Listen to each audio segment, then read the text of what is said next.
সকলোকে নমস্কাৰ জনাই ৰাজ্যৰ টিউটৰ কৰ্মচাৰীসকলৰ এটা গুৰুত্বপূৰ্ণ খবৰলৈ আনিছোঁ মই। সদৌ অসম নতুনকৈ পদ প্ৰাদেশিকৃত মধ্য ইংৰাজী বিদ্যালয়ৰ চতুৰ্থ বৰ্গ কৰ্মচাৰী সন্থাই যোৱাকালি 20 ছেপ্টেম্বৰ তাৰিখে গুৱাহাটী দিছপুৰস্থিত জনতা ভৱনত সম্পূৰ্ণ হাৰত দৰমহাৰ বিষয়টোলৈ শিক্ষামন্ত্ৰীগৰাকীক স্মাৰক পত্ৰ প্ৰদান কৰে।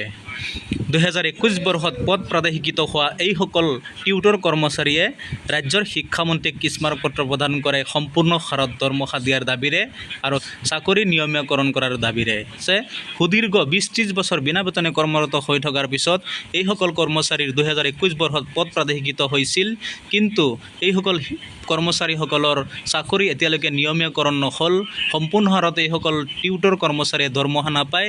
সেয়েহে সদৌ অসম নতুনকৈ প্ৰাদেশিকৃত মধ্য ইংৰাজী বিদ্যালয়ত কৰ্মৰত চতুৰ্থ বৰ্গ কৰ্মচাৰীসকলে ৰাজ্যৰ শিক্ষামন্ত্ৰীগৰাকীৰ হাতত স্মাৰক পত্ৰ প্ৰদান কৰে সম্পূৰ্ণ হাৰত দৰমহা দিয়াৰ দাবীৰে।